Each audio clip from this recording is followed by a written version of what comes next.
Hello my all viewers, I am Garima and you are watching my YouTube channel Brain Booster by Garima and you are very welcome in this rapid revision series। तो ये जो video है और होने वाली जो videos हैं वो क्लास 11th और नीट 2022-2023 एस्पिरेंट्स के लिए बहुत ही ज़्यादा बेनिफिशियल है और स्पेशली उन्हीं के लिए मैंने वीडियोस बनाई हैं। तो नीट 2022 एस्पिरेंट्स के लिए इसीलिए क्योंकि अभी उनका 1 महीने बाद एग्ज़ाम है, तो काफ़ी स्ट्रेस में होंगे वो लोग कि बस एक बार में कोई जल्दी से सिलेबस करा दे और अगर हमारा हो भी चुका है तो जल्दी से कोई फास्ट ट्रैक रिवीजन करा दे। तो इसीलिए मैं वीडियो बना रही हूँ जिससे आप क्लास 11 पूरी साल का सिलेबस मेरे साथ सिर्फ 10-11 दिन में कंप्लीट कर लें।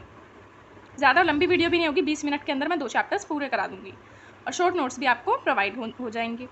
और नीट 2023 के लिए इसलिए कि वो बच्चे क्लास 12th में आ गए हैं, अगले साल उन्हें नीट देना है। अगर उन्होंने क्लास 11th में कुछ नहीं पढ़ा तो ये video one of the best video होने वाली है उनके लिए, क्योंकि वो क्लास 11th को दोबारा से रिवाइज कर सकते हैं, वो भी सिर्फ 11 दिनों में। तो without wasting any time let's get started. तो देखिए गाइस, सबसे पहले तो मैं आपको बता दूं कि मैंने ये एनसीईआरटी को 3 बार पढ़ के नोट्स बनाए हैं, क्योंकि पता है कि नीट जो है वो पूरी एनसीईआरटी बेस्ड है, क्योंकि जो नीट का एग्ज़ाम है उसमें सब एनसीईआरटी के लाइन्स ही आती हैं। 99% एनसीईआरटी से आता है पेपर। ठीक है, अब तो चलिए स्टार्ट करते हैं without wasting any further time. Chapter 1 है लिविंग वर्ल्ड। तो लिविंग वर्ल्ड के स्टार्ट होने से पहले आपको एनसीईआरटी में एक पिक दिखी होगी अर्नस्ट मेयर की। अर्नस्ट मेयर का जन्म बेटा 5 जुलाई 1904 में हुआ था कैम्पटन जर्मनी में, और इनको ही the Darwin of 20th century बोला जाता है। Definition of a biological species इन्होंने ही दी थी, मतलब इन्होंने ही बताया था कि डॉग सिर्फ डॉग के साथ ब्रीडिंग कर सकता है और ह्यूमन सिर्फ ह्यूमन के साथ कर सकते हैं, राइट। अब है डिफाइनिंग और non defining characteristic of living being. तो इसमें बहुत बच्चे कंफ्यूज होते हैं, पूरे चैप्टर को पढ़ते वक्त समझ ही नहीं आता, क्योंकि एनसीईआरटी की तो पता है यार, एक लाइन में 10 लाइन छुपी होती हैं।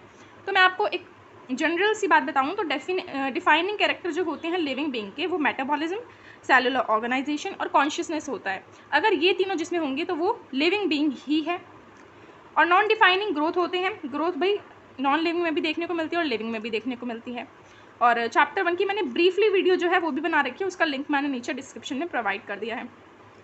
और रिप्रोडक्शन, क्योंकि यार ये म्यूल्स में भी हो सकते हैं, सॉरी जो रिप्रोडक्शन होते हैं, ठीक है, इसकी मैंने एक ट्रिक दे रखी है, मस्ती से आप याद रखोगे कि जो म्यूल्स होती हैं, स्ट्राइल वर्कर बीज होती हैं, इनफर्टाइल ह्यूमन कपल होते हैं, वो रिप्रोडक्शन का प्रोसेस नहीं कर पाते। तो क्या वो लिविंग नहीं है? नहीं, वो भी लिविंग है। तो इसलिए जो नॉन डिफाइनिंग कैरेक्टर हो गए वो ग्रोथ और रिप्रोडक्शन हो गए, और defining will be metabolism, cellular organisation and consciousness. उसके बाद मोड्स देखो, असेक्सुअल रिप्रोडक्शन बडिंग के थ्रू हो सकती है, रीजनरेशन के थ्रू हो सकती है, फ्रेगमेंटेशन के थ्रू हो सकती है। तो बडिंग की एग्जाम्पल हो गए ईस्ट और हाइड्रा, रीजनरेशन का प्लानेरिया, और फ्रेगमेंटेशन जो है वो फंगी में होती है, filamentous algae, protonema of mosses में होती है। उसके बाद reproduction is synonymous with growth. This is the very important line of NCERT. सबसे पहली बात तो इन नोट्स में सब कुछ एनसीईआरटी से ही मिलेगा और ऐसी एक भी लाइन नहीं होगी एनसीईआरटी की जो इन नोट्स में ना हो। So this notes will be very beneficial for you. तो वीडियो को एंड तक देखो यार, ज़्यादा लंबी भी नहीं है वीडियो। तो can be perform metabolism in laboratory. हमारा क्वेश्चन ये नीट में बन चुका है और बन सकता भी है कि क्या हम मेटाबॉलिज्म को लैब में परफॉर्म कर सकते हैं? तो बिल्कुल कर सकते हैं। तो क्या जो लैब में रिएक्शन होगी, मेटाबॉलिज्म होगा, वो लिविंग होगा, नॉन लिविंग होगा? तो वो लिविंग होगा, ठीक है। उसके बाद अनएक्सेप्शनली डिस्टिंग्विश कैरेक्टरिस्टिक है कॉन्शियसनेस, जो सिर्फ आपको लिविंग बीइंग में ही देखने को मिलेगी। अगर आपसे कोई पूछे कि the best property of living being या फिर the best characteristic of living being, तो उसमें अगर आपको ऑप्शंस दे रखे हो मेटाबॉलिज्म, ग्रोथ, कॉन्शियसनेस और सेलुलर ऑर्गेनाइजेशन, तो you will be take consciousness because this is the best and the unexceptionally distinguished characteristic. Now self consciousness is the only property of human being. आप ये याद रखोगे, self consciousness और किसी में देखने को नहीं मिलती ह्यूमन बीइंग के अलावा। Photo period affect reproduction is seasonal breeder both plant and animal, ये भी एनसीईआरटी की लाइन है। यहाँ पे मैंने एक नॉर्मल सी और इंपॉर्टेंट सी चीज़ लिखी है कि जो सेल ऑर्गेनील हैं उनसे सेल बनता है, सेल से टिश्यू बनते हैं, टिश्यू से ऑर्गन बनता है, ऑर्गन से ऑर्गन सिस्टम बनते हैं, और ऑर्गन सिस्टम से मैं और तुम जैसे ऑर्गेनिज्म बनते हैं। तो जो सेल ऑर्गेनील है उसकी प्रॉपर्टी सेल में शो करेगी, लेकिन जो सेल की प्रॉपर्टी है वो सेल ऑर्गेनील में नहीं पाई जाएगी। इस तरीके से ही जो टिश्यू है उनकी प्रॉपर्टी ऑर्गन्स में होती है, बट ऑर्गन्स में टिश्यू की प्रॉपर्टी नहीं होती, ठीक है। 7 million species are present in entire world, but only 1.7 to 1.8 million are known and describe. तो जितनी खोजी गई हैं वो तो 7 मिलियन है, लेकिन जितनी डिस्क्राइब करी गई हैं वो 1.7 से 1.8 मिलियन है। तो दोनों तरह से क्वेश्चन आ सकता है, आप दोनों के आंसर याद रखिए। उसके बाद नॉमेनक्लेचर देखो, INC एंड INC मतलब आइडेंटिफिकेशन, नॉमेनक्लेचर, क्लासिफिकेशन। नॉमेनक्लेचर मतलब किसी के नाम रखने की प्रक्रिया। तो ये केस 1 में हो गया। और कैरेक्टरिस्टिक, अगर आपको कैरेक्टर्स दे रखे हैं किसी लिविंग बीइंग के, तो उसका नॉमेनक्लेचर किस पैटर्न पे होगा? पहले कैरेक्टर्स देखे जाएंगे, फिर आइडेंटिफाई करा जाएगा, फिर क्लासीफाई करा जाएगा और फिर उसका नाम रखा जाएगा। ठीक है, लेकिन मोस्ट अप्रोप्रिएट केस ये वाला होता है। तो अगर आपसे ऑप्शंस में ये दोनों हैं या फिर इनके अलावा भी हैं तो आप INC को टिक करोगे। अब ICBN और ICZN कुछ बुक्स हैं जिनकी फुल फॉर्म NCERT में दे रखी है, which is international code for botanical nomenclature and international code for zoological nomenclature. Carolus Linnaeus, Carolus Linnaeus तो बहुत ही मेजर रोल प्ले करते हैं बायो में, क्योंकि इन्होंने ही बायोनॉमियल नॉमेनक्लेचर दे रखा है, इन्होंने प्लांट टेक्सोनॉमी दी है, इन्होंने ही एनिमल टेक्सोनॉमी दी है। अब देखो बायोनॉमियल नॉमेनक्लेचर, तो बायोनॉमियल नॉमेनक्लेचर 2 वर्ड से बना होता है, जेनरिक नेम और स्पेसिफिक एपिथेट। जैसे कि मैंगो का साइंटिफिक नेम है मैंगीफेरा इंडिका, तो इसमें जो मैंगीफेरा है वो जेनरिक नेम है मतलब जीनस है, और इंडिका जो स्पेसिफिक एपिथेट है जो कि स्पेशीज़ है। Now universal rule for botanical nomenclature या फिर बायोनॉमियल नॉमेनक्लेचर, हम तो कुछ भी बोल सकते हैं। तो यहाँ पे ये रूल्स बहुत ही ज़्यादा इंपॉर्टेंट हैं गाइस, जिसमें NCERT में 4 रूल्स दे रखे हैं, लेकिन जो 4 रूल्स हैं उनसे नीचे एक लाइन दे रखी है, वो भी एक रूल में ही कंसिडर करी जाती है, वो भी इंपॉर्टेंट है। तो सबसे पहली बात तो कि लैटिन में होते हैं बायोलॉजिकल नेम और इटैलिक्स में लिखे जाते हैं। पहला वर्ड जीनस होता है, दूसरा वर्ड स्पीशीज़ होता है। और अगर आप हाथ से लिख रहे हो तो अंडरलाइन करोगे, और अगर प्रिंट कर रहे हो तो इटैलिक्स में लिखोगे। ठीक है, पहला वर्ड हमेशा कैपिटल होता है, सेकेंड हमेशा स्मॉल होगा। मैंगीफेरा इंडिका लिन, ये मोस्ट अप्रोप्रिएट बायोनॉमियल नेम है बिकॉज इसमें साइंटिस्ट का भी नाम दे रखा है आपको एब्रीवेटेड फॉर्म में। ठीक है, तो अगर आपको ऑप्शन में पूछा गया है कि what is the most appropriate scientific name for mango, तो अगर आपको ऑप्शन दे रखे हैं मैंगीफेरा इंडिका और एक दे रखा है मैंगीफेरा इंडिका लिन, तो आप मैंगीफेरा इंडिका लिन पे टिक करोगे क्योंकि ये ज़्यादा अप्रोप्रिएट है। अब क्लासिफिकेशन भी इंपॉर्टेंट है, और क्लासिफिकेशन वाले पैराग्राफ में अल्सेटियंस एक टर्म दे रखा है जो कि एक डॉग की वैरायटी है। ठीक है, टेक्सा और कैटेगरी, टेक्सा और कैटेगरी कुछ भी नहीं है और बच्चे बहुत कंफ्यूज होते हैं इसमें।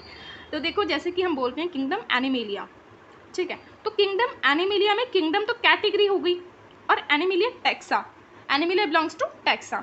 तो प्लांटे और एनिमेलिया जैसे टर्म को टेक्सा बोलते हैं, और kingdom, phylum, class, order, family, genus, species, इसको कैटेगरी बोलते हैं। आप kingdom, phylum, class, order, family, genus, species को एक ट्रिक से याद रख सकते हो, लाइक कीप पॉट क्लीन और family get sick. Okay, keep pot clean और फैमिली गेट सिक। फाइलम एनिमल्स के लिए यूज होता है और डिवीजन बेटा प्लांट्स के लिए यूज होता है। चलो गाइस, अब नेक्स्ट है सिस्टमैटिक्स। सिस्टमैटिक्स भी कार्लोस लिनेइस ने दिया था, लेकिन सिस्टमैटिक्स जो कार्लोस लिनेइस ने दिया था उसमें सिर्फ इन्होंने एक्सटर्नल थिंग्स को ही डिस्क्राइब करा था। वाई? क्योंकि उस टाइम पे माइक्रोस्कोप इतने अच्छे नहीं थे। और उसके बाद नियो सिस्टमैटिक्स भी आया जो कि हैक्सले ने दिया था 1940 में, तो इन्होंने दोनों को ही डिस्क्राइब करा था, both external and internal features को इन्होंने डिस्क्राइब करा था। ठीक है, और मॉडर्न टेक्सोनॉमिक स्टडीज़ में नियो सिस्टमैटिक्स आती है क्योंकि ये बाद में आई है, और नियो सिस्टमैटिक्स और बायो सिस्टमैटिक्स दोनों का मीनिंग सेम होता है। और नियो सिस्टमैटिक्स में एक से ज़्यादा पैरामीटर्स को फॉलो करा जाता है, लाइक एक्सटर्नल भी होंगे, इंटरनल भी होंगे, इंटरनल से अंदर भी फीचर्स को डिस्क्राइब करा गया होगा। ठीक है, और सिस्टमैटिक्स क्या है? बेसिकली ये टेक्सोनॉमी भी है, आइडेंटिफिकेशन भी है, नॉमेनक्लेचर भी है, क्लासिफिकेशन भी है, क्योंकि सब कुछ इसमें आ जाता है। तो आप मतलब इस तरीके से याद रखिए कि systematics is a very big box including taxonomy, identification, nomenclature and classification. Now system and nature. System and nature is the publication of Carolus Linnaeus. Carolus Linnaeus ने बुक बनाई थी सिस्टम एंड नेचर। ये भी NEET में पूछा जा चुका है और पूछा भी जा सकता है, तो आप याद रखो ना। और फिलोजेनी, फिलोजेनी के बारे में भी एनसीईआरटी ने फर्स्ट चैप्टर में बताया है, विच इज़ इवोल्यूशनरी रिलेशनशिप्स की हम आपस में किससे कैसा रिलेशन रखते हैं, वो सब इसने बताया है। उसके बाद देखो बेसिक यूनिट ऑफ क्लासिफिकेशन होता है species, highest unit of classification होगा किंगडम, और ओनली यूनिट ऑफ क्लासिफिकेशन होगा इनमें से कोई भी। अब यहाँ पर देखो kingdom, phylum, class, order, family, genus, species, ऊपर जाते वक्त कैरेक्टर कम होते हैं। कैरेक्टर क्या होते हैं? कम होते हैं। लेकिन ऊपर जाते वक्त सिर्फ जीनस ही ऐसा एक्सेप्शन है जिसमें कैरेक्टर स्पीशीज से ज़्यादा होते हैं। एक्सेप्शंस तो भाई आपको बहुत ही अच्छे मार्क्स दिला सकते हैं, एक्सेप्शन तो अलग ही हैं, तो इसलिए इनको ज़रूर याद रखें। और नंबर ऑफ ऑर्गेनाइज्म इंक्रीज होंगे, कैरेक्टर डिक्रीज होगा। मतलब स्पीशीज़ में कम ऑर्गेनाइज देखने को मिलेंगे बट जीनस में ज़्यादा होंगे। ठीक है, उसके बाद देखो family, families are characterised on the basis of both vegetative and reproductive feature of plant species. Order Polemoniales किससे बना है? कॉन्वोल्वुलेसी प्लस सोलानेसी फैमिली से। तो देखिए 2 या 2 से अधिक फैमिली से ऑर्डर बनता है, ठीक है, 2 या 2 से अधिक ऑर्डर से क्लास बनती है, ठीक है, और बहुत सारे जीनस से फैमिली बनती है। तो इस तरीके से आप इस ऑर्डर में आप इस चीज़ को याद रखना। और किंगडम में आप प्लांटा और एनिमिलिया की बात करते हो सिर्फ। अब इनके बीच में कुछ सब स्पीशीज़ भी आई थी, सब फैमिली भी आई थी, जिन्हें सब कैटेगरी से जाना जाता है। मतलब ये कि हमारा नेचर गाइस इतना बड़ा है कि ये सब भी कवर नहीं कर पाए, तो इसलिए कुछ सब स्पीशीज़ सब फैमिली को भी दिया गया, राइट।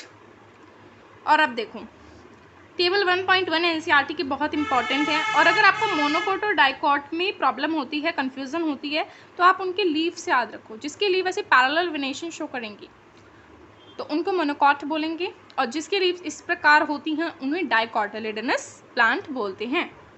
हर्बेरियम में क्या होता है बेटा? प्लांट को सुखा के उन्हें प्रेस करके प्रिजर्व करके रख दिया जाता है, जिससे आने वाली जनरेशन उनके बारे में जान सके और उन्हें देख सके। हर्बेरियम की शीट 29.41 साइज़ की होती हैं, और इंचेस की बात करें तो 11.5 to 16.5 इंचेस की ये होती हैं। Universally accepted system of classification कौन सा है? बेंथम और हुकर का है। किसका है? बेंथम और हुकर का classification. Okay, now see herbarium sheet carry labelling including botanical name, family, collector name, date, place, English and local name, ठीक है। तो जब हर्बेरियम शीट है, इसके कॉर्नर पे हम लेबल करते हैं कि आखिर ये दिया किसने है।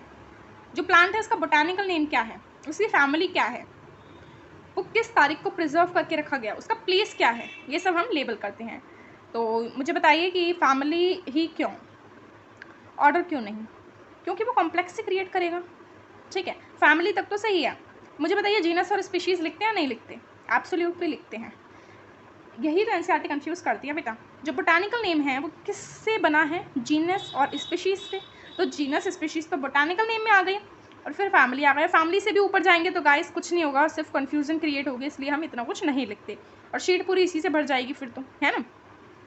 अब बात होती है बोटानिकल गार्डन की, जिसमें एक्स सीटू कन्वर्जेशन होती है, और यहाँ पे रॉयल बोटानिकल गार्डन सबसे बड़ा है वर्ल्ड में, जो कि क्यू इंग्लैंड में है, और इंडियन बोटानिकल गार्डन है हौरा इंडिया में, और नेशनल बोटानिकल रिसर्च इंस्टीट्यूट है लखनऊ में। अब उसके बाद म्यूजियम में क्या करा जाता है? CKP से आप याद रखो, कलेक्ट करा जाएगा, किल करा जाएगा, पिन करा जाएगा किसी भी इंसेक्ट को, ठीक है। इंसेक्ट्स को कलेक्ट करके उनको मार के उनको पिन करके रख दिया जाता है। और अगर मैमल्स हैं लाइक डॉग हैं तो उनके क्या करते हैं बेटा? स्टमक और इंटेस्टाइन को बाहर निकाल के उनके अंदर स्टफ भर देते हैं और उन्हें प्रिजर्व करके रख देते हैं। नाउ की गिव क्लू, ठीक है। और based on contrasting character pair called as couplet. तो हमें कुपलेट दे रखे होते हैं, दो कोई भी चीज़ें हैं जिनके बिल्कुल अपोजिट कैरेक्टर हैं, उसमें हमें चॉइस मिलती है कि हम किसको सेलेक्ट करके रखना चाहते हैं। जो ज़्यादा बेटर होगा, ठीक है, जिसमें ज़्यादा इन्फॉर्मेशन मिलेगी उसको हम रखेंगे, और दूसरा जो है उसे अवॉइड कर देंगे। और हर एक स्टेटमेंट को जो की में होती है उसे लीड बोला जाता है, LEAD, लीड, ओके। और एनसीईआरटी के लास्ट पैराग्राफ में हमें फ्लोरा, मोनोग्राफ, कैटलॉग, मैनुअल की बात करी गई है, जिसमें बच्चे बहुत कंफ्यूज होते हैं। तो देखो, अगर क्वेश्चन में डिस्ट्रीब्यूशन हैबिटेट इंडेक्स आपको देखने को मिल रहा है तो फ्लोरा की बात हो रही है, किसी एक टेक्सॉन के बारे में लिखा है तो मोनोग्राफ की बात हो रही है, अल्फ़ाबेटिकल ऑर्डर में लिखा है तो कैटलॉग की बात हो रही है, और अगर इनमें से कुछ भी नहीं लिखा तो मैनुअल्स की बात हो रही है। आप ऐसे याद रखो, क्योंकि देखो ये कॉम्पिटिटिव एग्जाम है। नीट का एग्जाम किस चीज़ का एग्जाम है? स्पीड का एग्जाम है, मेमोरी का एग्जाम है, ठीक है। तो इसमें आप ट्रिक्स जितनी यूज़ करोगे उतना ही बेनिफिशियल रहेगा, राइट। तो यहाँ पे हमारा चैप्टर 1 कंप्लीट होता है, और आई गारंटी कि ऐसी कोई भी लाइन नहीं है जो इन नोट्स में हमें देखने को ना मिली हो। पूरे चैप्टर को हमने एक ही शीट में कवर करा है, और इस तरीके से आप नोट बनाइए, क्योंकि पता है क्या होता है, लास्ट टाइम पे जब हम रिवीजन कर रहे होते हैं ना गाइस, तो बस ये लगता है कि जल्दी से हमें कुछ जल्दी से हो जाए, बस जो भी चीज़ें बस जल्दी से हम पढ़ लें। और बच्चे तो यही चाहते हैं कि हम कम से कम टाइम में ज़्यादा से ज़्यादा नॉलेज गेन कर लें। आजकल टाइम की वैल्यू बहुत है, तो यही सब चीज़ें ध्यान में रख के मैंने एनसीईआरटी को 3 बार पढ़ के नोट्स बनाए हैं, और ये सब कुछ आपके लिए ही है। तो चैप्टर 2 में बढ़ने से पहले मैं आपसे कहना चाहूँगी कि if you don't subscribe my channel so please subscribe it and share the video, and if you like so please hit the like button. तो चलिए अब चैप्टर 2 की तरफ चलते हैं, which is biological classification. By the way guys, मैंने हर chapter को सिर्फ एक ही शीट पे कवर कराएं, मैक्सिमम 2 पे कवर कराए एनिमल किंगडम जैसे चैप्टर्स को। आपको पता है कितने कॉम्प्लेक्स, कितने बड़े बड़े चैप्टर होते हैं, लेकिन अब जो नेक्स्ट वीडियो होगी वो 3rd और 4th चैप्टर पर ही होगी, जिसमें हम 10-20 मिनट में दोनों चैप्टर कवर करेंगे। उसमें आपको एनिमल किंगडम में ज़रा भी कन्फ्यूज़न नहीं होगी guys, I guarantee.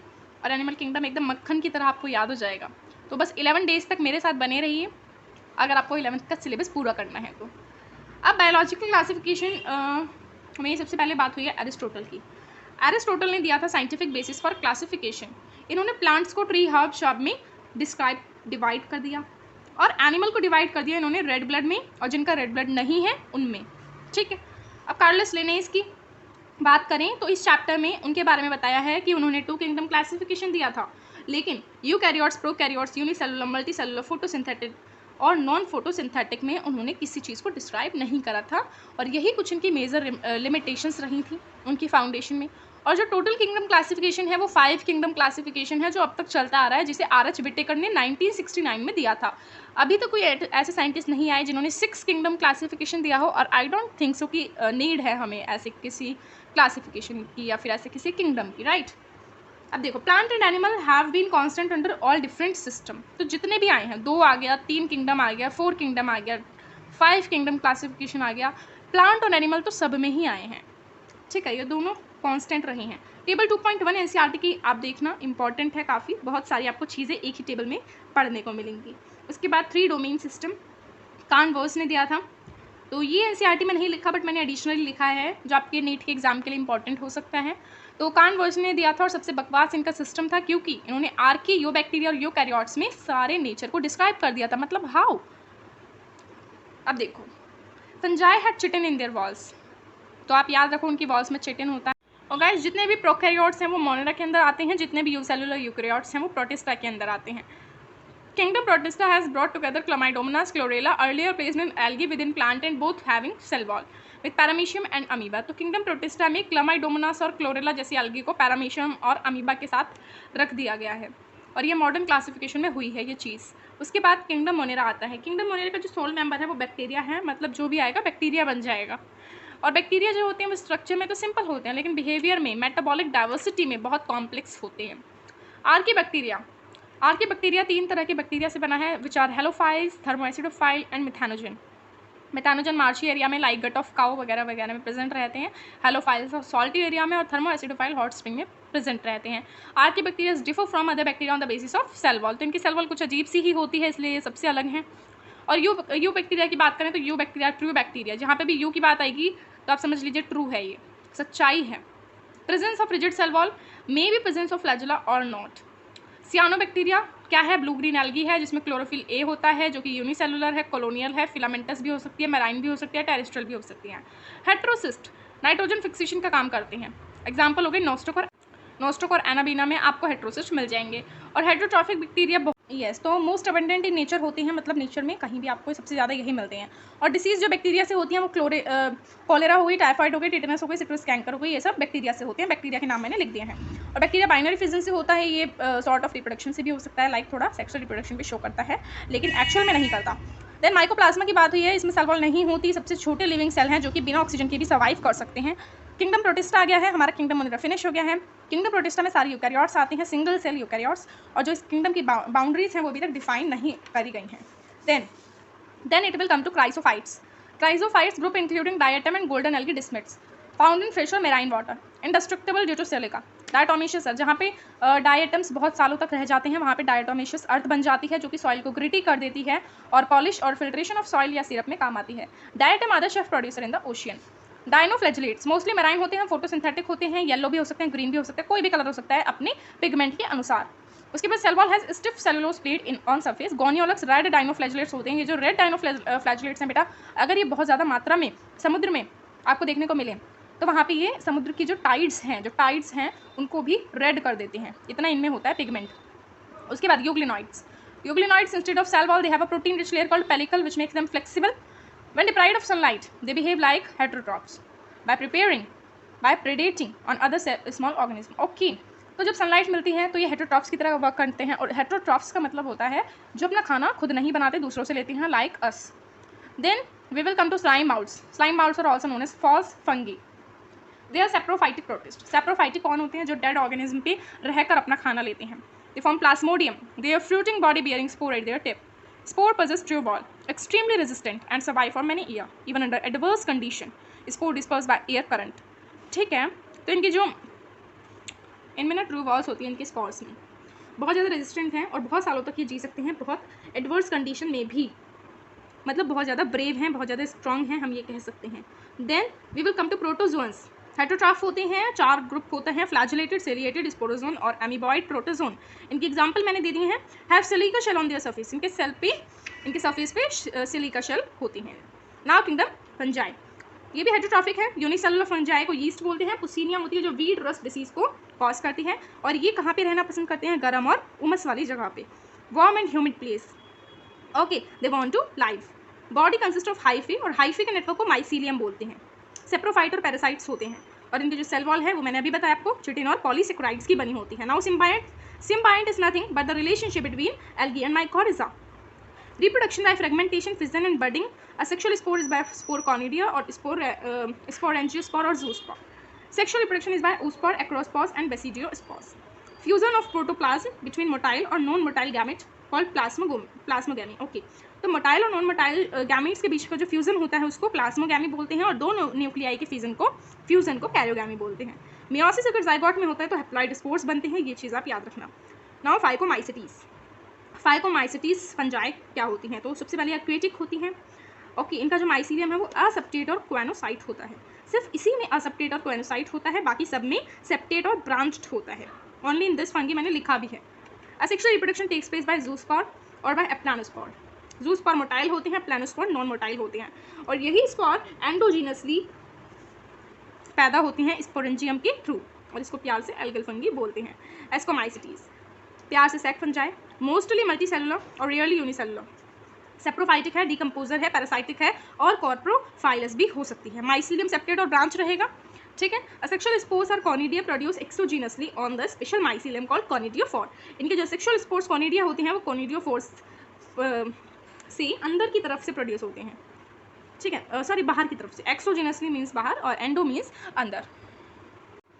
Okay guys, तो ये जो आपके एस्कोमाइसिटीज़ के बारे में मैं अभी बता रही थी उसकी एग्जांपल होते हैं एस्परगिलस, क्लैविसिप्स और न्यूरोस्पोरा. न्यूरोस्पोरा का बायोकेमिकल और जेनेटिक वर्क में बहुत ज़्यादा यूज़ होता है. ये नीट का क्वेश्चन बन चुका है. Basidiomycetes imperfect fungi, sorry basidiomycetes. Known form of basidiomycetes are mushroom. तो मशरूम वगैरह इसमें आते हैं. असेक्सुअल स्पोर्स नहीं होते, सेक्स ऑर्गन नहीं होते. अगैरिकस, उस्टिलागो और पुसीनिया इसके एग्जाम्पल हैं. Deuteromycetes also known as imperfect fungi. They reproduce only by sexual spores known as conidia. Mycelium septate or branch. Some member are saprophytes or parasites, while a large number of them are decomposer of litter and help in mineral cycling. Kingdom Monera भी हमारा खत्म हो चुका है. Kingdom protista की भी हमने सारी इंपॉर्टेंट इन्फॉर्मेशंस देख ली हैं और किंगडम फंजाई की भी. नाउ हम पे किंगडम प्लांटे. किंगडम प्लांटे के बारे में तो यार आराम से 3rd चैप्टर में पढ़ लेंगे क्योंकि पूरा उसी के बेस पे है. और किंगडम एनिमिलिया को आराम से हम 4th चैप्टर में पढ़ लेंगे. बाकी यहाँ पे जो इस चैप्टर में जो इनके बारे में इंपॉर्टेंट लिखा है वो मैंने लिख लिया है कि bladderwort and Venus flytrap are example of insectivorous plant and Cuscuta is a parasite. ये दोनों चीज़ आप याद रखना नीट पॉइंट ऑफ व्यू के लिए. और किंगडम एनिमिलिया में सेल वॉल नहीं होती और होलोजोइक होते हैं. ठीक है. वायरस, वायरॉइड, प्राइन और लिचन, इनके बारे में देख लेते हैं. वायरसेस ट्रू लिविंग नहीं है. Virus are non cellular organism और ये कैरेक्टराइज्ड हैं कि इनमें इनर्ट क्रिस्टलाइन स्ट्रक्चर होता है. इस चीज़ से कैरेक्टराइज्ड हैं. और वायरस का जो नाम है वो लोइस पास्चर ने दिया था और डिमिट्री इवानोव्स्काई 1892 में इन्होंने डिस्कवर करा था माइक्रोब. ठीक है, जो मोजाइक डिसीज को कॉज करता है, टोबैको की मोजाइक डिसीज को कॉज करता है. And he also prove that virus are small than bacteria. Bacteria से छोटे होते हैं, ये इन्होंने प्रूव करा था. Now M.W. बीजरनिक 1898 में आई थी. इन्होंने कॉन्टाजियम वाइवम फ्लूइडम को डिस्कवर करा था. W.M. स्टैनली 1935 में आए और इन्होंने शो करा कि वायरस क्रिस्टलाइज्ड भी हो सकते हैं और इनके क्रिस्टल में बहुत ज़्यादा प्रोटीन भी हो सकता है. They are obligatory parasites. They also contain genetic material. Could be RNA and DNA. No virus मतलब दोनों किसी में नहीं हो सकते. RNA और DNA दोनों किसी भी वायरस में प्रेजेंट नहीं हो सकते. ठीक है. Protein code known as capsid made up of small sub unit called capsomeres protect the nucleic acid और डिसीज इनसे हो सकती है mumps, small pox, herbs, influenza और HIV एड्स. नाउ वायरॉइड्स को टीओ डीनर ने 1971 में डिस्कवर करा था. अब बैक्टीरिया से छोटे थे वायरस और वायरस से भी छोटे आ गए viroids. Potato spindle tuber disease viroid से ही होती है, और RNA of viroid was of low molecular weight, low molecular weight होता है वायरॉइड के आरएनए का। नाउ प्रायन से न्यूरोलॉजिकल डिसीज़ होती हैं, ठीक है। अब जो काऊ में देखने को मिलेगी, मतलब एनिमल्स में देखने को मिलेगी, वो होगी BSE, बोवाइन स्पॉन्जिफॉर्म इंसेफेलोपैथी, ठीक है, इंसेफेलोपैथी। और जो ह्यूमंस में देखने को मिलती है प्रायन से होने वाली डिसीज़, वो होगी Siya jacquard. Now lichen relation between algae and fungi, algal component phycobiont होता है, ठीक है। फंगल कॉम्पोनेंट माइकोबायोंट, तो एल्गल कॉम्पोनेंट फाइकोबायोंट जो अपना खाना खुद बनाता है, और फंगल कॉम्पोनेंट माइकोबायोंट जो अपना खाना दूसरों से लेता है। Very good pollution indicator they are, मतलब जहाँ पे पॉल्यूशन होगा वहाँ पे लिचन ग्रो नहीं कर सकती। Algae prepare food for fungi and fungi provide shelter and absorb mineral nutrient in water for its partner. तो एल्गी क्या करेगा, फंजाई के लिए फूड बनाएगा, और फंजाई क्या करेगी, उसको रहने की जगह देगी, उसके मिनरल न्यूट्रिएंट्स को एब्जॉर्ब करके, ठीक है, और वाटर को एब्जॉर्ब करके अपने पार्टनर को देगी, ठीक है। तो बहुत ही अच्छी रिलेशनशिप होती है गाइस, जिसे लिचन्स बोलते हैं। तो यहाँ पे हमारा चैप्टर 2 भी 1.5 पेज में कंप्लीट करा है हमने। This is first, okay, and this is second, ठीक है। 1.5 पेज में हमारा हो गया है। थोड़ा सा लेंथी था इसलिए इसका थोड़ा ज़्यादा पेज लगे, बाकी चैप्टर 1 तो आपने खुद देखा। तो बहुत ही इंपॉर्टेंट नोट्स है गाइस। ओके, सो अगर आपने मेरा चैनल सब्सक्राइब नहीं करा है तो please do subscribe my channel, and thanks for watching, and share the video as much as you can.